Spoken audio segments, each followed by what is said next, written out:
All right, everybody, I think we're here. Mr. Enthusiastic, Daniel Carr's here. Anybody else is here, go ahead and write your name in the comments section. Tell me where you are. Say hi and whatnot. I'm going to try to be in a good mood. I'm going to work at it. I'm going to try to be upbeat. But it's been a difficult day, but that's okay. I'm here. I'm at my post. It is a little under 100 degrees outside and inside. And it is Friday. Doesn't mean anything when you live off grid or when you just live out here and it's 100 degrees. Friday's the same as all the other days. Well, hey, you guys, I'm glad you could tune in. My name is Michael Bunker. Welcome to the Bunker Nation Show. I'm going to be your host for the evening. I'm glad you guys could tune in. I hope you are here. I got to do this box thing. That part ought to be fun. And then after that, I guess we got a few things to talk about.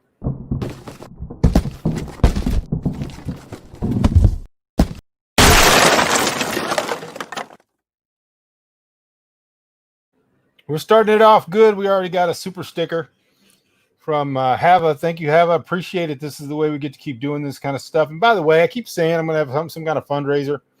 We really need to, but I want to thank everybody yesterday who went over to YouTube after the show and did the comments. We had a lot more comments than usual. Still wasn't a whole lot, but it was a whole lot more than usual. And that was gratifying. We got a lot of people shared the video and had a couple of donations came in last night, mainly through Facebook Messenger, which was great. It's going to allow me to be able to pay the bills, hopefully. And so you guys, if you want to, right below the comment section on YouTube, there's a little dollar sign. Basically, that allows you to do a super chat, and you can do $1, $2, $5, $20, whatever you want to do, and help us to keep doing this. Thank you, Pat. Appreciate the audio and video are good. Everybody else, if you're out there, hit the like button, but come in here and type into the comment section. Tell me where you are. I have a plan for today to talk about bug out bags and everything bugging out, which is an appropriate topic after yesterday's show and with what's going on in the world. I want to start off by saying, like I said, I'm going to try to stay in a good mood. I'm going to try not to get irritated. I'm trying not to go on a rant. As you know, we live in a culture of people who comment on the headline without ever reading the article. And that's most everybody. Same thing happens on Facebook every day when I post what I'm going to talk about that night. The conversation goes off on what people think I think or what they think they think. And then it ends up, I guess everybody already assumes they know what I'm going to say. And they are never right. I never, ever have the opinion that they think I'm going to have. Or very rarely. So I wanted to start off by with a disclaimer and saying I am not against bug out bags or 72-hour packs or get home bags or get out of Dodge bag, whatever you want to call them. A bag with stuff in it is perfectly fine, and I'm all for it. I encourage people to be prepared. I encourage people, if they are traveling, even if you're going to work, to thank you. Hava. Very nice. Very nice. I appreciate it. This kind of thing is what helps make all this possible.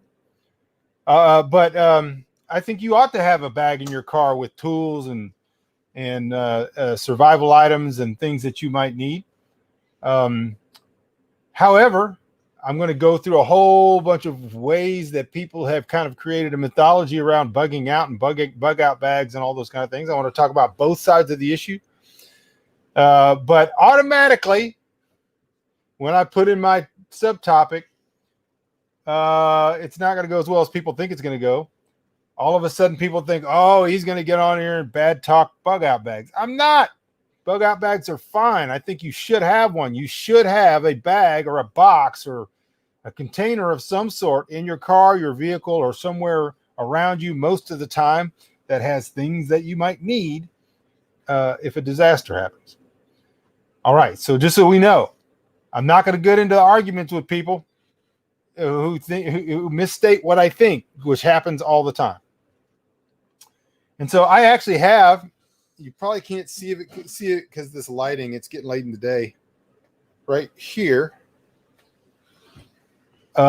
I guess you could call it a bug out bag. I just went and picked it up from over there. I have not looked in it. I'm not going to go through it right now and pull out everything and show you what's in it. I just put it here because there are some stuff in it, some things I might want to point out. It's a black kind of a tactical bag. So I'm going to get into talking about that, and then kind of a philosophy about that, and where most people make mistakes when they, and I mean most people, when they have this fantasy, fictional, from fiction books and all that kind of things about bugging out, and how they're just going to go out into the woods with a 22 and a few items and a tent, and they're going to get out there and they're going to survive. I'm looking for my, oh, it's way up there. I'm not going to go get it. Wick. I'm always recommending that people read Wick. You really should read Wick. But one of the interesting mechanisms we used in Wick is that we had our main character bugging out. He had himself a bug out backpack, and the backpack became the main character of the entire book. But things did not go as well as our main character at the time thought that they would go. And so people ought to really read that book, because it would be very valuable for them. I don't know if I'm even getting comments, so I'm going to pull up YouTube real quick and just take a look. I'm probably not. For some reason, well, it looks like I am. Nobody's just making comments. All right. For some reason, yesterday I wasn't getting comments, and some people were getting frustrated. I wasn't responding to their comments, and I was talking about not getting comments, because most of the time I'm not getting comments. All right, so in our book, Wick, main character Clay Richter, New York City after the Hurricane Sandy, kind of gets the feeling of unease that a lot of you are feeling right now, that things are not right, that there's some tensions, political tensions, other things going on. He gets a sense of vibe in the city that things are not right, so he takes his backpack, he leaves his Brooklyn brownstone and walks through Manhattan on his way, hopefully, ideally, to upstate New York, to some land that he has there. This aligns with most of what I'm told most of the time, and nothing wrong with that. I'm just telling a story. People go off and say, "No, he's talking about me." People who have land somewhere, or they know a national park, or they know some place where they're going to go, and they're going to make it there, and everything's going to be, they hope, as good as they can be. The problem with that, as we know, is no plan survives contact with the enemy. The enemy here being circumstances.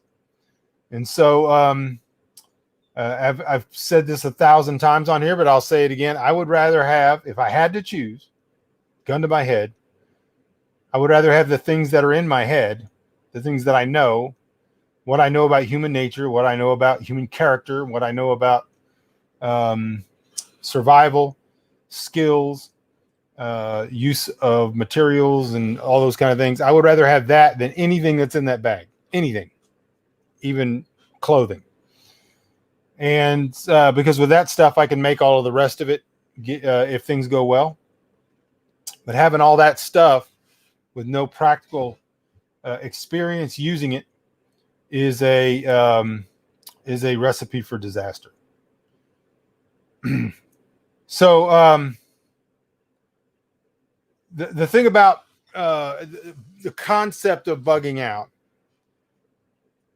that I really want to kind of drill down to today, I want people to really think about. I'm not talking about having survival items to get home from wherever you are. If I go visit my son or my daughters in Arkansas and I have a backpack like that in the car, my philosophy is not that there's some place that I'm going to get to because I'm so clever that I can wait. I can wait it out. I can wait out the apocalypse. I can wait out all the signs. And at the very last second, I'm so clever, I'm going to get out and I'm going to make it with that bag. That's not what that is. The whole idea of just carrying materials with you, supplies with you, is things can happen at any time. You never know what's going to happen. So long as the life you're living is the life you want to be living, and is in my mind, survival-oriented life, preparedness-oriented life, then you're fine. The problem with most bug-out philosophies, bug-out mindset, as we mentioned yesterday, is that people living, for example, in big cities, people who are living lifestyles or life philosophies that are untenable, that are unsustainable, that they know it, they have a conscience, but they also know it inside, and they plan on staying that way. They plan on staying in peril, knowing that they're in peril, because either they are some chosen one, God's special protection comes and surrounds their insolence, though the conscience is a means of communication whereby God communicates danger. There are people. Let me boil all this down into plainly. I'm trying to be on an even keel today. I'm trying to not get worked up. If you think that you're so special that you're going to stay in a situation, you know, in your conscience, whether you've ever admitted it out loud, is a dangerous situation, is a perilous situation, is not safe. You're surrounded by people who would cut your throat and take your food and do whatever else, and all of those things. And then you think that you're so special that God's extended a special dispensation just for you, that he's going to come and somehow your lot, and he's going to come get you out of Sodom. I said something that got me in a lot of trouble a couple years ago, and that ought to surprise everybody on here. And that is, it's funny to me that everyone in Sodom thinks that they're Lot. Do you know how many times I've had, literally in the hundreds, I've had people tell me they know they're in Sodom, but they know also that God's going to come get them. There was only one Lot. There was only one. And his wife and his family didn't make it out. Here's the thing. I'm going to do this that redneck comedian way. If you're in Sodom, could be you're a sodomite. And I don't mean that in the prurient sense. You could be a citizen of Sodom. To automatically assume that somehow God's going to miracle you out of there if you're being insolent is ridiculous. Now, let's move on. But there is this idea of special dispensation. And I know there are people who are always going to say, hey, I'm stuck here. I can't go anywhere. I can't do anything. I'm just making the best of it. I know what's going on. And I'm fine with that. I understand people have their circumstances. Sometimes those circumstances are not real. They're manufactured because people are serving their own economic interests. But sometimes they are. And I don't know. And I don't judge those sorts of things. What we're talking about is bugging out. And I need to give you all the groundwork because, as you know, everybody in the world needs just a quarter of an inch of wiggle room and they'll get out from under the thumb. And so what I always try to do is remove as much of the wiggle room as possible. It's all right, everybody. Thank you, Ethan. You don't ever have to report when you're leaving. Nobody has to. I would like you to report when you get here. That'd be great to say hi, but you don't have to report when you're leaving. All right, so here's the thing. If you're living in a place where you know you're in peril, where you know it's untenable, where you know you can't survive, and you're putting together a backpack because you think at the last minute, this was the whole philosophy that was in the book Wick. That is that we all make our plans and sometimes they don't work out. The things that are being unleashed on the earth right now are unpredictable. It's not that we can't see them coming. Jesus even said you have the ability to read the weather, to read the skies. Hello, Amy. And so we're starting off with the automatic assumption that things are not going to go the way that you think they're going to go. Sorry about my phone dinging. Nothing I can do about it. I'll try to get it away from the microphone, though.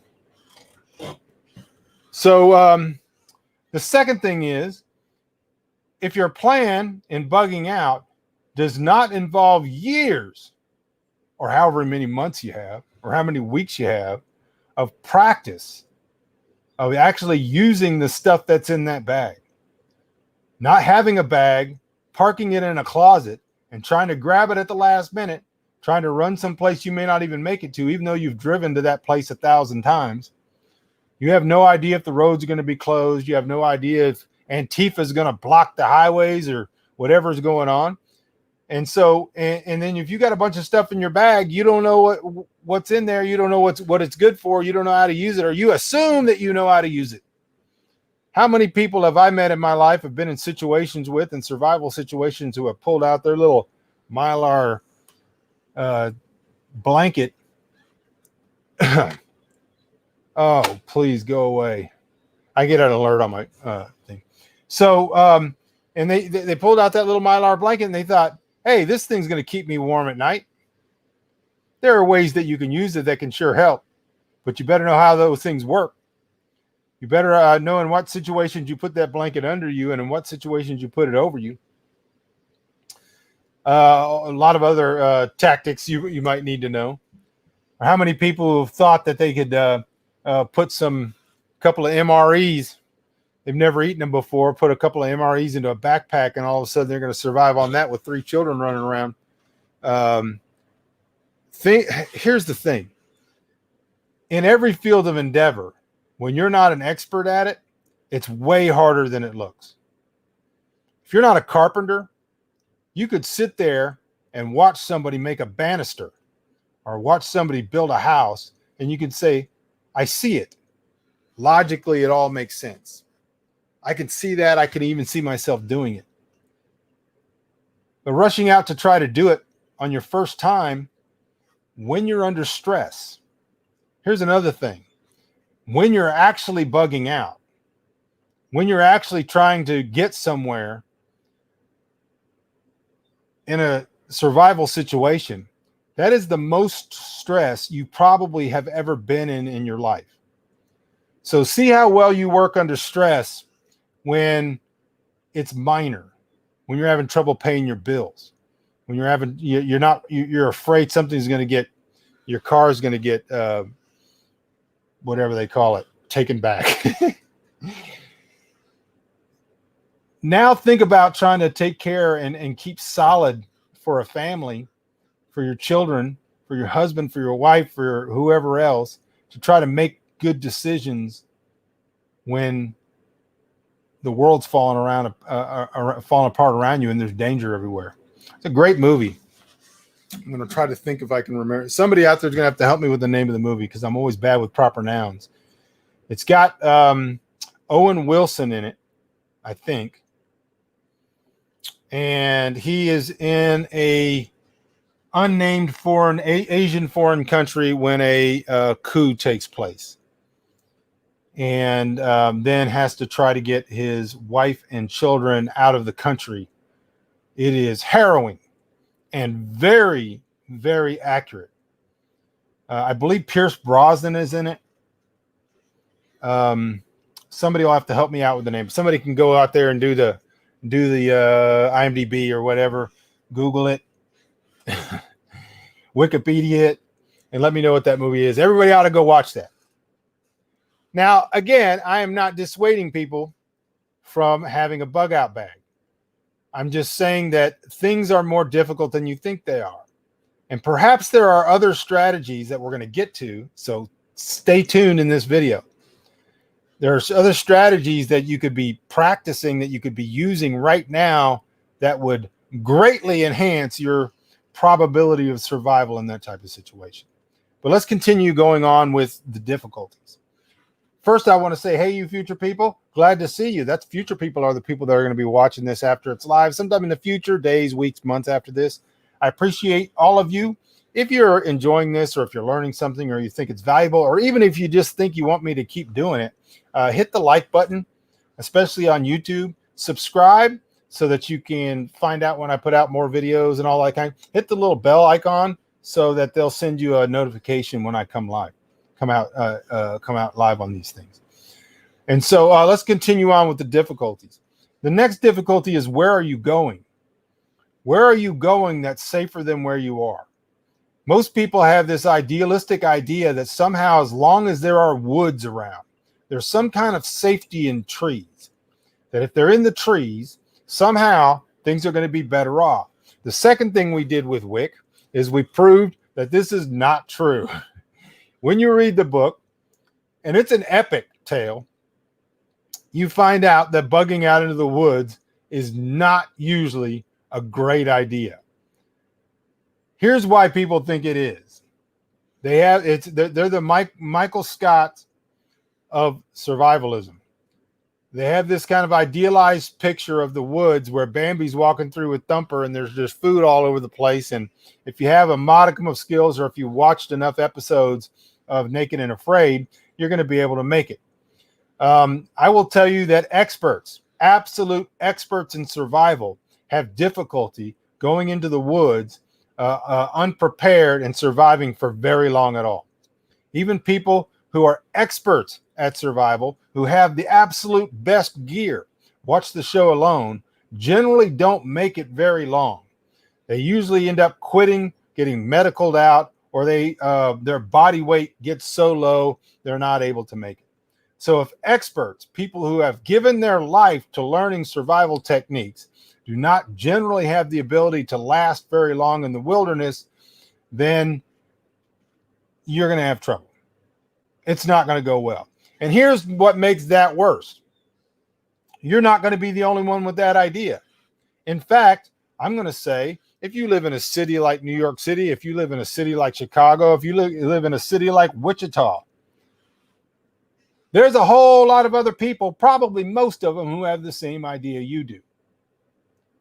So if you don't have a place to go, if you don't already know where you're going, and your idea is, I'm just going to go into the national forest, I'm going to go into the wilderness, I'm going to go into the woods, and somehow I'm going to put up a tent, and I'm going to be able to make it out there with my wife and 3 children, I'm going to just be the one to tell you, most likely this isn't going to happen. It's not going to be successful. And so now you see we have compounding difficulties. We have the compounding difficulty of you ever making it out in the first place. We have the second compounding difficulty of the fact that you don't know how to use the stuff that you have. The third compounding difficulty is you may not know where you're going, or the place where you're going may be farther away than you think it is, or more difficult to get to. And the next compounding difficulty is if your intention is to go somewhere remote, out into the wilderness, out into the woods to survive, that is a very, very difficult life.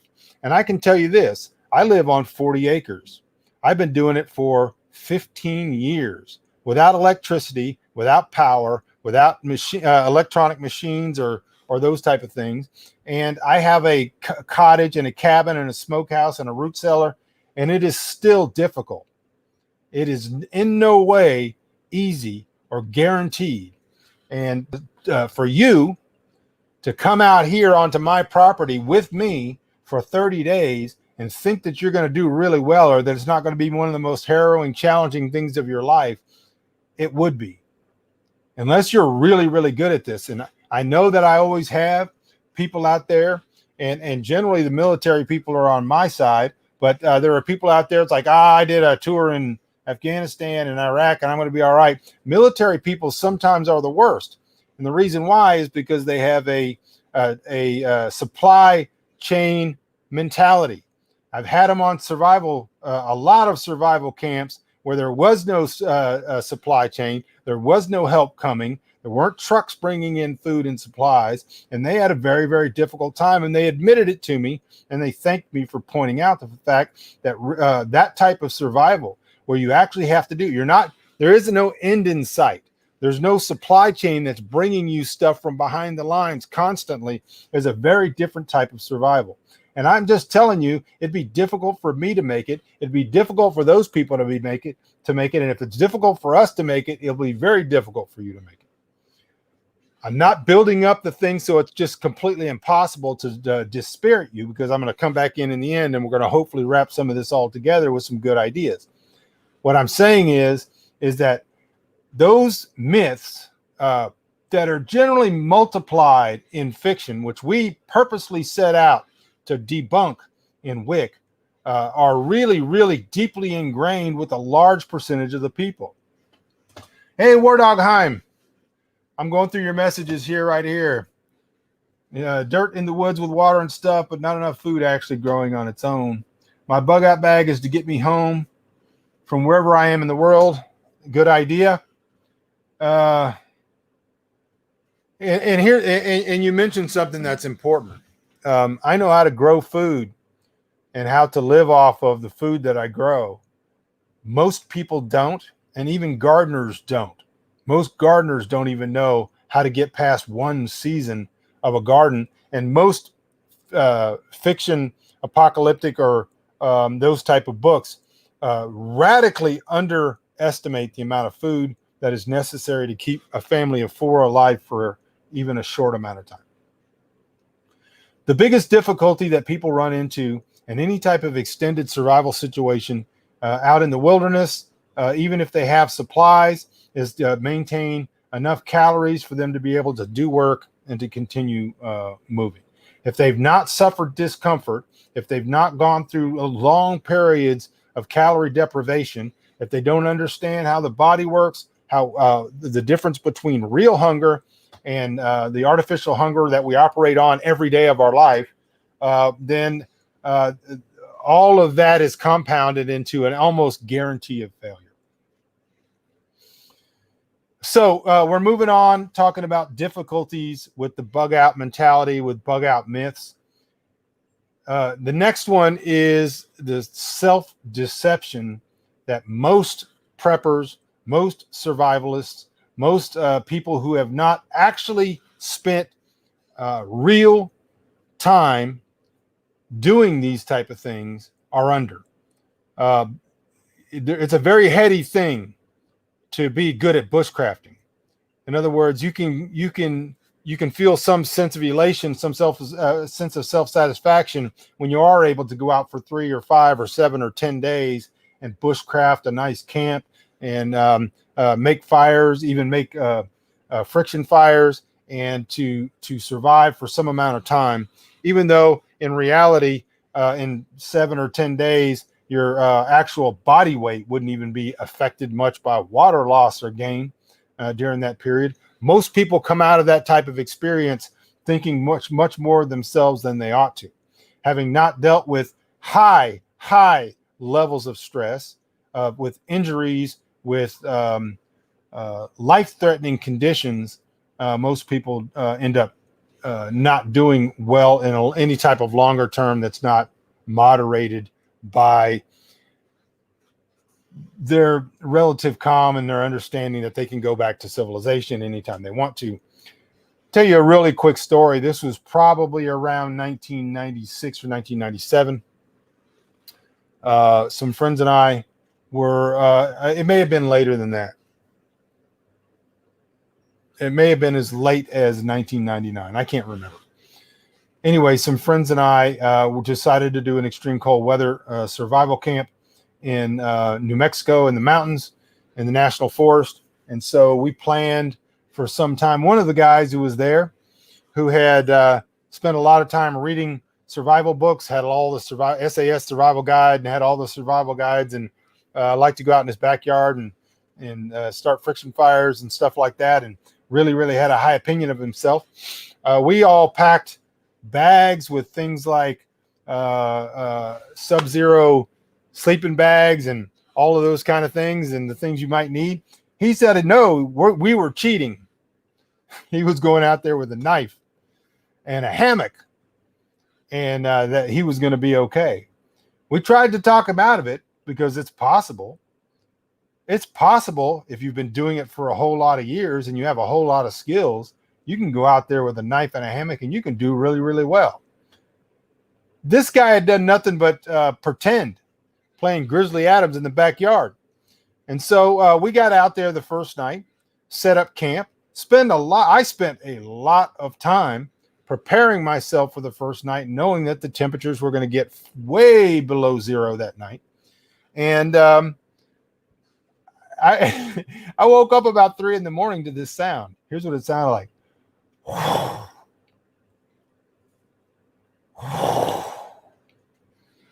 I opened up my tent and I looked out there, and this guy was sleeping about 4 inches from the fire. He had a bottle of lighter fluid inside his sleeping bag with a little crack in it. Excuse me, his sleeping bag. He had a makeshift blanket that he had made. And whenever the cold would hit, he would squeeze that bottle into the fire 4 or 5 inches from his face. And the whole fire would go. About an hour or so later, I looked out there and he was gone. Never said anything to anybody, just gone. Didn't know if a bear got him or whatever happened. When we finally got back to where we started, he had called his mother to come get him. She had come pick him up at 4 o'clock in the morning because he wasn't going to make it. He swore up and down that we cheated. Now, I know enough, and I've taught enough cold weather survival. I could now go out there in the condition he was in, and I could make a camp, and I could do pretty well, and I've taught other people how to do it. But that's generally what you're dealing with a lot of people's impression of their own abilities. All right? What would be the indicator that you need to leave? A complete takeover of your town, neighborhood, or would you try to leave before that? I would always try to leave there before that.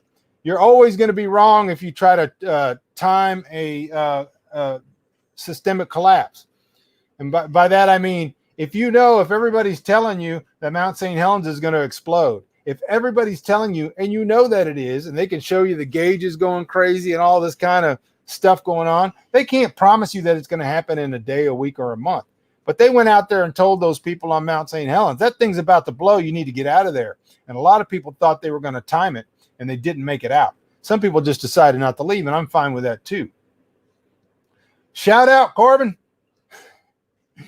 Howdy, glad to see you. And so I'm not saying just take off running for the hills right now. I'm just saying you want to be able to have a plan to leave before the other people, just like with the toilet paper. You don't want to wait until the normies figure it out. You want to be able to do it before that. You want to be able to calmly extricate yourself from that type of situation. This may take 2 shows. I haven't even got to any of the good stuff yet.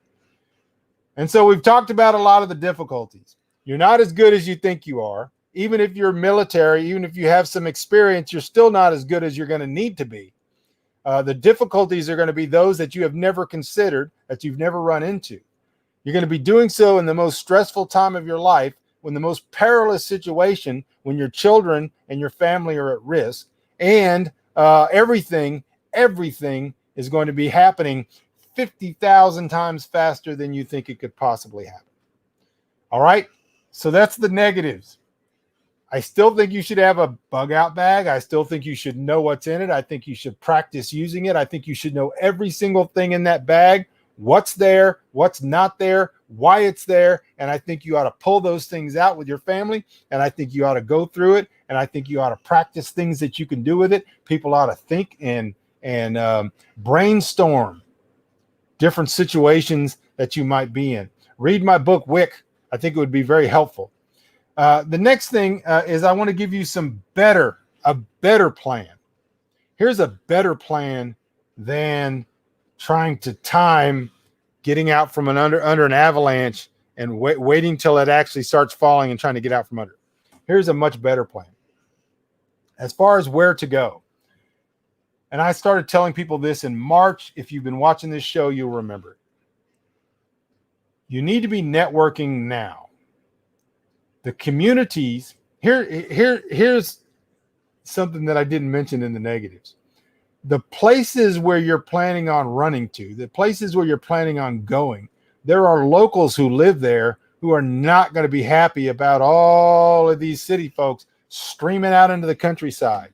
Now, if it's your own property, good for you, good planning, glad you have it. Make sure that place is prepared, and also make sure you know your neighbors and that you're part of that community that lives there all the time. Good for you. Not talking about you for the most part. I'm talking about people who think that they're just going to go out into the woods, or they're going to go into some small town, or they Or, hey, thank you, War Dog Heim. We appreciate that. As always, thank you for, pardon me, it wasn't COVID. It was fake Gatorade going down the wrong hole.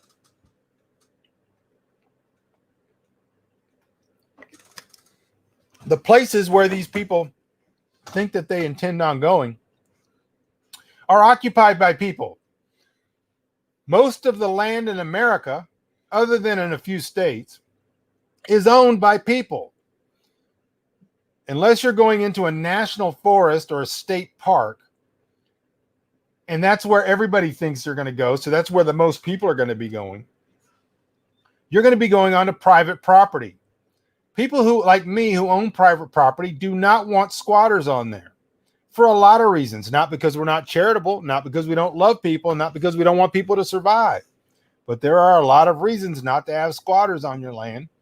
And I want to make sure that I know anybody that plans on me as some type of fallback. So you want to make sure that you take the time now to, hopefully you started back in March, and meet people. If there's some place you plan on going, if there's some woods you plan on running to, I think you ought to go out there. You ought to find out if somebody owns that land. Secondly, you ought to meet people. You ought to be very, very friendly. You ought to find out what they need and how you can help them. If you know somebody that has some land, or if you could meet somebody that has some land, if you can go out on a fishing trip with somebody, if you can perhaps pay for some improvement on their property, they're going to be very eager to have helpful hands in a time of societal collapse. I can tell you this. In my life, I have probably had hundreds and hundreds of people tell me, oh, no problem, I'll just come to your place when things go bad. You're not going to be welcome. Now, if you've taken the time now, or before now, even now, to talk to me, to come out here and become friends, to show that you have some value, to perhaps benefit the survival of everybody in the situation. Before that, then I would be very eager to have more helping hands in a type of societal collapse. The kind of hands I don't want are the people who refuse to do anything to help themselves, and they just sit back and think at the last minute they're going to come back there and they're going to make it harder for me and my families to survive because they refuse to take care of themselves and decided to keep on living in Sodom. And so now is the time that you want to be making contacts with people. We talked yesterday about a lot of people fleeing the cities, people buying houses and all those type of things. One of the things we've experienced with some people that have come out of California and other places that are coming out into the rural areas now to buy vineyards and do all these type of things is they're not very friendly. They're not, they're worrisome. And I understand a lot of that has to do with culture. Their culture there, you don't make eye contact, you don't say hi, you don't talk to people. There's a narcissism and sociopathy that's just completely intrinsic to their entire culture that they bring with them. You can't do that. Listen to me if you're listening to me, especially if you're somewhere from some city up north. You cannot go into rural areas with that type of sociopathic narcissism, with like the complete self-absorption, unfriendly, demanding, and privileged, and think that somehow these people are going to bring you in, that somehow they're just going to embrace you with open arms. It'd be much, much better. It would be much better if you learn to be kind now, learn to be friendly now, learn to be helpful now, learn to be good to other people now, learn to talk to people now, and learn to discuss things peaceably and with some type of empathy now. And then when those things happen, guess what? You'll have some survival skills that are much better than trying to rub two sticks together while somebody else is in the woods hunting for food. And I'm talking about you and your family, because we're in a really weird time. So those are some things to think about. The big thing here to review is that most of the land in America is owned by somebody. Just because you think you can go out there because you watch Yellowstone and you can cut a fence and you can go out there and get yourself a cow to get you something to eat, and you think you're going to live through that type of situation, it's probably not going to happen. So the best thing to do is to right now learn some actual real survival skills, community building, friendliness, helpfulness, be valuable, have a skill, learn how to do things, learn how to make things, learn how to be helpful. If there was a group right now today, let's just say this whole thing collapsed, the worst case scenario, let's just say we got everything going on at once. We got a Chinese invasion. We got an absolute EMP. We got Antifa running crazy. We got all kinds of bad guys out there doing bad things. And the accountants unions are out there raping and torturing and eating people. And you come across a group of people who look like they're right-minded, who look like they know how to survive and look like they're going to do pretty well. And they're asking you, why? Why should we bring in you and your family? What is it that you could offer them? What is it you can do for them? And if it's nothing, then you have some work before you. Learn something. You can learn something quickly. You can learn Spanish. You can learn to be a translator. If they don't have a translator, I bet you they would want one. You could learn how to make something. You can learn how to cook. You can learn how to clean cast iron. Spend a month and get good at something. Go out and meet people. Find the area where you think you might want to bug out to. Take the skills that you're learning. Take your bug out bag. And I haven't even really... This bag, like a lot of stuff that's in here right now has just been jammed in here because I'm not going anywhere. But it's because I was getting a bunch of stuff off the floor. So a lot of this stuff would not actually be in a bug out bag. And so I don't want to go through it all. But a lot of it's really basic. It's not like a bunch of store-bought packages of survival food. It's like some line. I got a lot of first aid stuff. First aid stuff is really good to have. And a lot of this is just a bag. I've actually bought surgical kits and all kinds of stuff. That's a surgical kit. Bandages. Benadryl.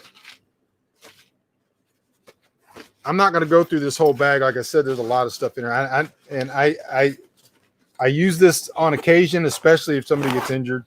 And this bag is pretty nice. I'm going to talk a little bit too about whether or not you should have a tactical bag or just a regular backpack. So if I forget that, this bag has a zipper in the back where you could put a water hydration system. I've got a Shmog.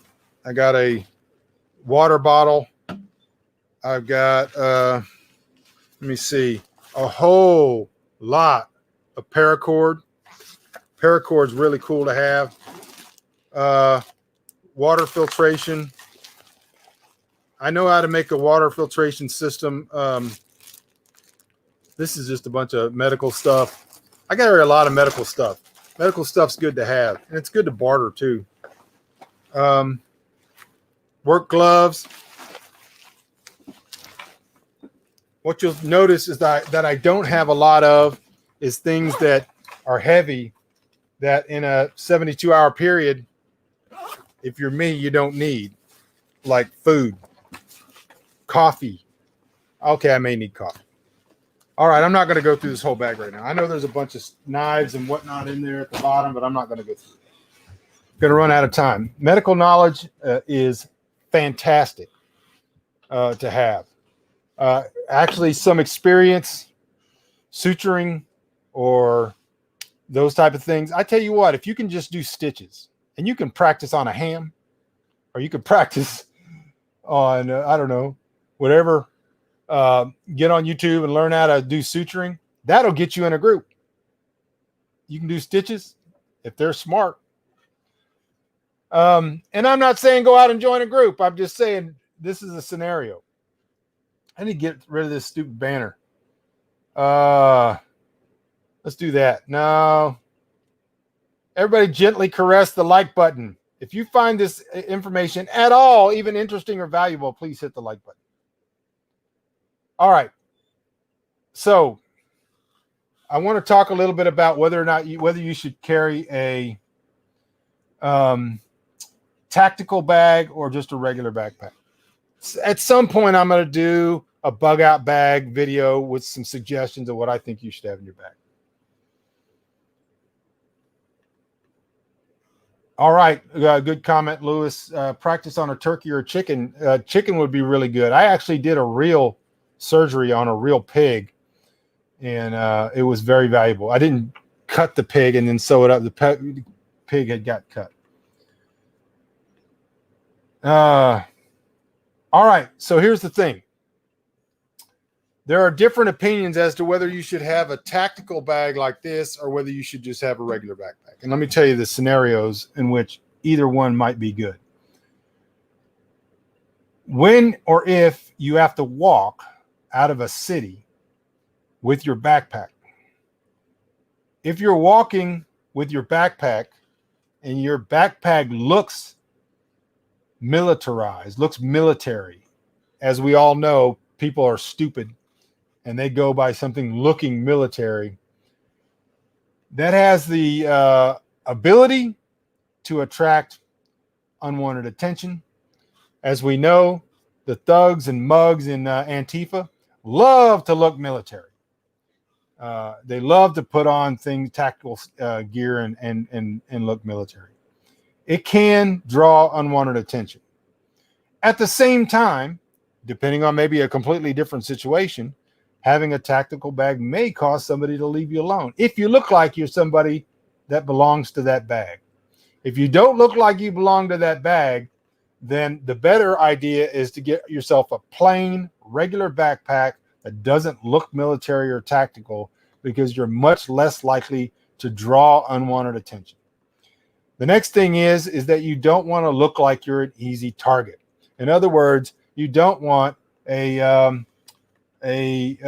My Little Pony backpack. If your child has one, that's fine. But if you're a lone man walking out of, or a woman walking out of a city, you don't want to look like you're going to be really easy to take out and take your bag. All right. So there are different opinions on whether or not a tactical bag is a good idea. The only reason I have one is there's a lot of ways you can attach things to it. It's easy to carry. It's got an area on the back, and I don't plan on going anywhere. If I need to throw that in my bag, my car, it's because if I go to Arkansas or I go to visit my children or something like that, and something happens while I'm gone, at least I have a modicum of medical gear. The rest of it I have is up here, and I don't need any of that stuff. I might need the quick clot, trauma bag, surgical kit, or at least it would be nice to have. But what I prefer, the most important thing for me to have, is my right mind and what I know. All right, so I hope you guys are out there. I hope you're listening. If you are out there, please hit the like button. Please subscribe if you find this at all valuable and you'd like to get more information like this. If you're out there and you can do this to help me, a lot of you did it yesterday, last night's show, and it was very helpful. And that is 5 or 10 minutes after this show is over, go over to YouTube, sign in, pull up my page, my channel, which is youtube.com/BunksDad. Bunkdad, that's me. Or just type in Michael Bunker and it's easy to find. Find this video and go into the comments section and just leave a comment. It can be something as easy as, hey, great video, or hey, I hope you fall off Niagara Falls and into a barrel. Whatever, just any type of comment lets YouTube know that they should share these videos with more people, which is very, very helpful. And again, we thank those of you who have done super chats, and those of you last night who came on Facebook, facebook.com/offgrid, and donated some money to help me pay the bills to keep the channel going. I appreciate that. We're trying to get up to 2,000 subs, and it's a long, slow go, but I appreciate you guys. All right, if you have questions or comments, go ahead and put them in the comment section. I'm going to be reading them here for a few minutes. I probably missed a bunch. I'm going to scroll up here. All right. So, like I said, if you have questions or comments, anything particular that you would like to know or you'd like to talk about, I've got about 5 minutes. All right. I'm not seeing anything coming in. Let me pop over here and see if maybe the comments are not making it over.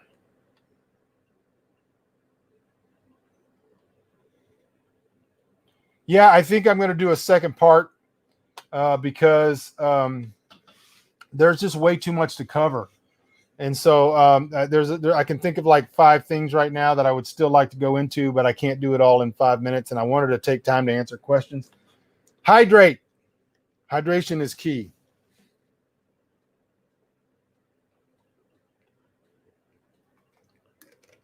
So for an example of what I mean by it's better to have what you know if what you know is valuable, I've got a water purifier, a couple of different water purifier techniques or apparatus.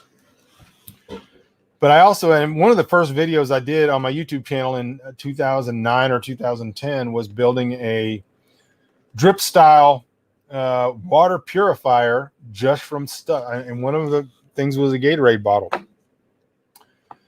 just from stuff that we had here on the property.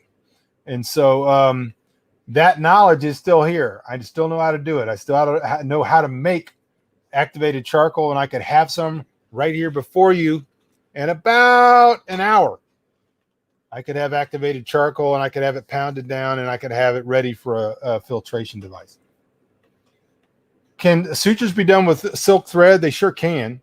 In a pinch, you could pretty much use even real thread. It's just, things that aren't really made for that. It'd be a good idea if you could do so to get online on Amazon and just buy both the not natural sutures and then the natural sutures and learn how to use both of them. We had a pig got stepped on by its mom at about a couple of days old, and he or she, I think it was a he, was split open right across the hip line all the way up into the gut. Did not get into the peritoneum or any of that. And normally when that happens, the animal doesn't survive. But I did a suture job on it. It was a great practice, and the pig lived. Ended up doing great. It was a long one, too. It was probably from the hip all the way up into the gut area. All right, y'all. Is the solar trailer fix working better for the power situation? Right now, I've got it working at maybe 5%, which is better than it's been in months. I went in there the other day, and I saw that one of the cables had completely corroded through, and I replaced that one, and all of a sudden I started getting some modicum of power. And so right now, I've got a fan going right now that I was able to charge. You can see that my light's going on, so it's working. But I still have the intention of getting up to Lubbock and going to Sam's and buying some new batteries. I want to thank Daniel, sent me a Sam's card to get one, and Pat, who has sent money for me to buy some batteries. And so that's an intention at some point. If you go on Amazon, eBay, whatever, you get the needles and thread packed individually in sterilized pack. Very, very good, Lewis. That's a great idea. And that's what I've done is, and you can buy some pretty, hanging on the wall in there. I actually have a EMS survival backpack kit that has all manner of sutures, all the different kinds that are in there. And it actually comes with the needles attached that are already sterilized. And those are great to have. Learning the philosophy of how to do it. Remember, we learn philosophies, we learn how to do it. We don't get stuck on the mechanism or the recipe. So if you learn how to do it, then you can adapt and you can overcome when you need to. All right, y'all, time is up. I appreciate you guys tuning in. I'm going to do a part 2 of this. I don't know if it'll be tomorrow or the next day, or it may be next week, but I'm going to do a part 2 of this, and we'll link them together. I appreciate you guys tuning in as always. You are all very helpful. Thank you, those of you who are able to donate. Anybody else that wants to help out, just go to michaelbunker.com. You can see it right there, michaelbunker.com, and you can go up into about this area of the website, and it tells you how to partner with me or to subscribe, so that if you want to do like a monthly donation. If not, the best way to do it is go to facebook.com/offgrid. Send me a friend request, and you can PM money. There's no fees either way, and that sure would be helpful. All right, y'all. Thank you. God bless you. You know that I love you, and hopefully I'll see you again, if not tomorrow or the next day, pretty soon. Thanks, y'all. Have a good night.